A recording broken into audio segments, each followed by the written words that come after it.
Sandali. Siguro, VP will start by saying kung ano yung, paano siya, ano yung nangyari sa visit niya kay Presidente. please. Go. Oh, okay, sige.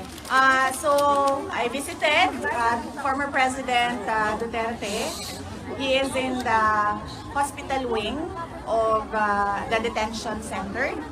And he is in good spirits. He is well taken care of. Nag-comment lang siya na he really misses Filipino food. Yun lang. But very recently sa meal nila, meron ng rice. So that was a good development. And then we discussed about his legal team.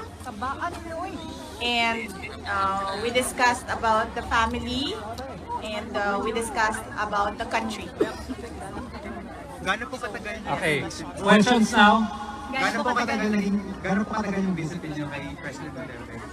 The visit lasted for an hour. So it was from 4 p.m. to 5 p.m. VP, what was his reaction or ano yung kinuwento niya tungkol doon sa nangyaring initial appearance kanina? Hindi namin na-discuss.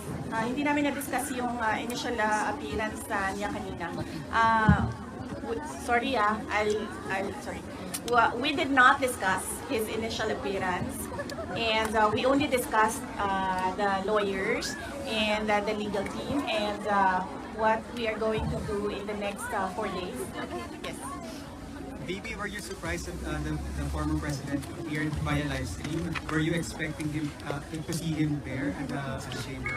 I had no expectations. I did not know. I did not know he was appearing before a live stream.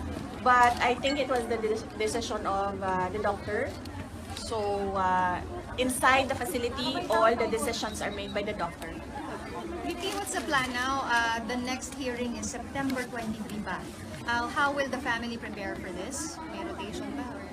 Okay. So I have not discussed the arrangements with next of kin and relatives here. I will discuss it with them tonight, and I will relate to them also what the president said and what the president wanted them to know. And so yes, we haven't made arrangements yet. But I will not leave until a relative comes to make sure that there is a next of kin living here. Yes. BP, tungkol po sa usapan nyo ni dating Pangulo, may hiniling po ba siya sa inyo? Ano? Ulitin mo. Sa usapan nyo ni Fprrd, may hiniling po ba siya sa inyo? English. Yeah. Okay. Yes. When we talked, he, as a request, he asked me to go home. So, he repeatedly said, "Do not leave the country. Do not leave the Philippines." And so I told him na I know, I understand that. And I do not want to be here as well. Unfortunately, I am the only one who has a Schengen visa. And I am the only one who is a lawyer. So I told him that when we are able to meet with the legal team, that I will immediately return home. And yes, do my work. May defense team na po ba si Fprrd, ma'am? Defense team, yes. We already have a lead counsel. And there will be meetings with... we had a meeting with him yesterday. And then we will have a meeting in person when he arrives this weekend. And how many? Is it Nicholas Kaufman? Okay. Yes, the president already appointed. Yes, the president already appointed Nicholas Kaufman as his lawyer. Ma'am, let me just go back to what he said to you, telling you not to leave the Philippines. Yes. What was the specific concern about it? And if you can also address yung, kasi according to Malacanang, they gave you a travel authority until April 30 in several countries. Yes. Ano po kaya yun, ma'am? Ano yung reason for the travel? My travel? Yeah. The moment that I felt that it was an extraordinary rendition. The moment that it was I felt that it was a kidnapping because they were holding him in 250, which is the air base of the Presidential Airlift Wing. I felt that he will not be able to leave that place, but he will be taken to wherever. At the time, we didn't know. So we were preparing for a list of countries where he may be taken. So, and at the time, I did not know how I will be able to enter that country. So we had to apply for travel authority for countries because I did not know how I will be able to travel. Okay, So, di siya necessarily pupuntahan, VP, or kumbaga i-complete yung travel up to April 30? With regard to the date, no, because at the time I did not know also how long was I gonna be, how long was I gonna be, yes, wherever he is. So we applied for until April 30. But it doesn't mean that I will be here until April 30. So I will be here until the legal team is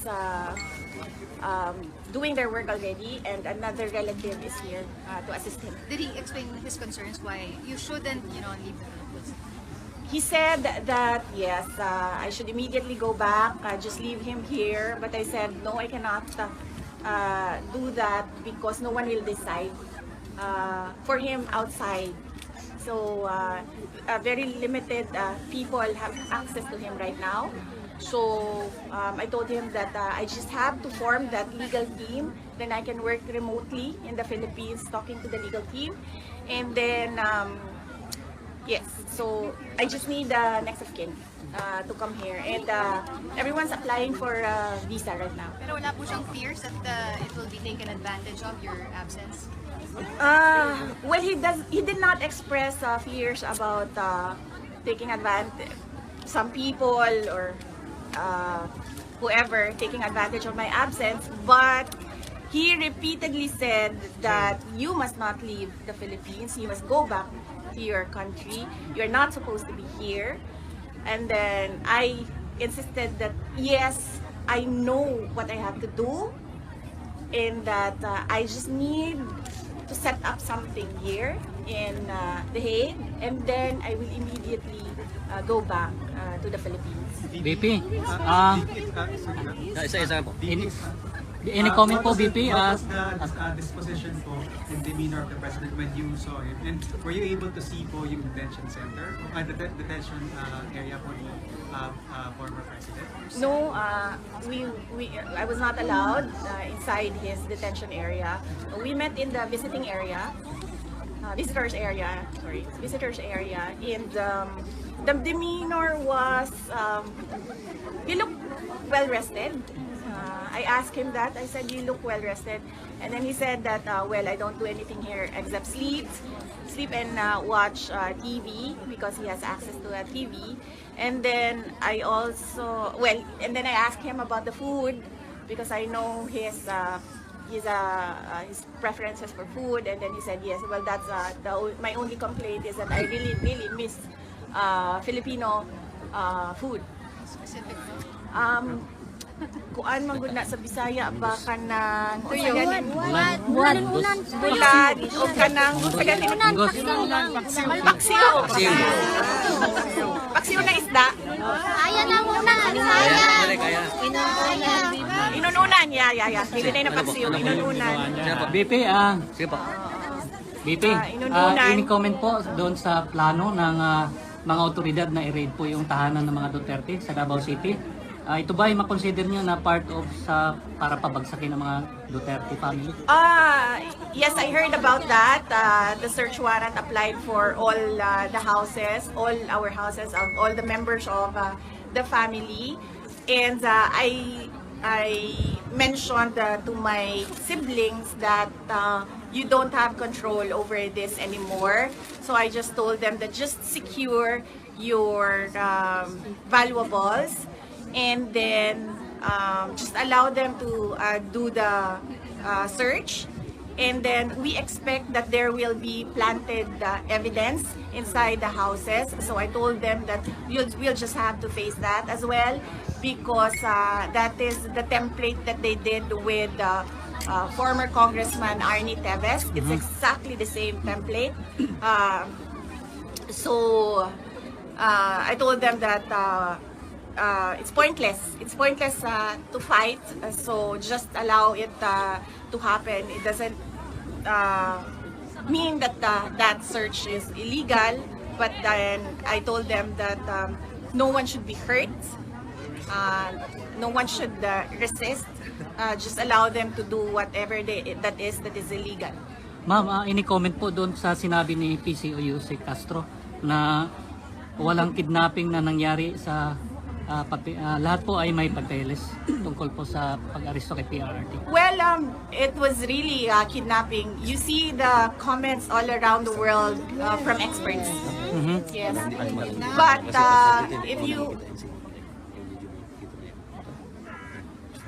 But if you talk to lawyers, they call it extraordinary rendition. But for a family member like me, that's kidnapping. That's forcibly taking my father to another country and illegally arresting him. So that's clearly kidnapping. Ma'am, mag-apply po ba si PRRD ng interim release? That is something that I cannot comment on because it's a legal strategy. So I would leave that to the lawyers if the lawyers would like to talk to the media. But I will not comment on legal strategy. I would also add that because I told him a lot of people are crying. They are depressed, hurt, stressed about what happened and what is happening right now and what is happening in the country. And then he said, sabihin mo sa kanila, relax lang, may hangganan ang lahat. Yes. So I'm remembering this from kasi I cannot take notes, I cannot take a ball pen and pen din. So sabihin mo sa kanila, relax lang, may hangganan ng lahat. There will be a day of reckoning for all. VP, mahal na mahal po ang Duterte family ng mga OFW at mga Pilipino po sa bansang Pilipinas. Ngayon, grabe po yung emosyon ng mga Pilipino dahil mahal po nila si PRRD at kayo po. So may mensahe po ba kayo para sa lahat ng mga Pilipino? Yes. Unang-una, nagpapasalamat ako sa lahat ng ating mga kababayan. Mag-English pa ako, sir? Yes. Okay. Kasi, Bisaya! Saya na lang. Bisaya! Tagalog. Tagalog lang, Tagalog. Tagalog tayo. Okay, VP. Okay. Sige. Gadget lang, ha? Gadget lang. Start with, first off, I'd like to thank all our countrymen for your prayers and your profound support to the former presidents. We can feel your love. We can feel your anger. We can empathize with everyone. Everyone's rage about what happened. And let us not be